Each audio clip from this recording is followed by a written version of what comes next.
Hello दोस्तों, क्या आपको ऑडियो में कोई परेशानी आ रही है? अगर ऑडियो में कोई परेशानी आ रही है तो मैं आज आपको उसका इलाज बता देता हूँ।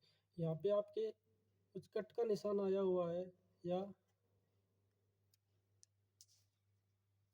नीचे की साइड जैसे स्पीकर का निशान है, इस पे कट का निशान दिखा रहा है और वो हट नहीं रहा है। तो इसमें आपके ड्राइवर की हो सकती है, आपके कंप्यूटर में ड्राइवर ना हो, तो उसके लिए आपको क्या करना पड़ेगा, रियल टेक के नाम से ये Realtek high definition driver download करना पड़ेगा। ये देख लीजिए, Realtek high definition audio driver.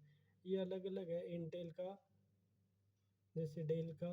आपके पास जो जिस कंपनी का कंप्यूटर है उसका आप डाउनलोड कर लीजिए, और ये डाउनलोड करने के बाद इसको इंस्टॉल कर लेना। ये करीब 300 MB के आसपास होगा ये ड्राइवर। आप इसको जब इंस्टॉल कर लोगे तो ये ऑटोमेटिक यहाँ से निशान हट जाएगा और ऑडियो की परेशानी दूर हो जाएगी।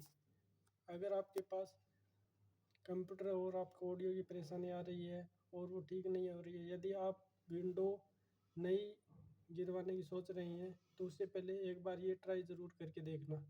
इससे आपकी ऑडियो की परेशानी दूर हो जाएगी। ये ड्राइवर की होती है, अगर ड्राइवर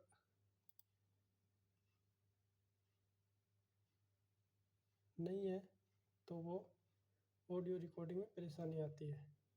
ठीक है दोस्तों, अगर इस वीडियो से आपको कुछ हेल्प मिली हो तो वीडियो को लाइक करना और चैनल को सब्सक्राइब करना।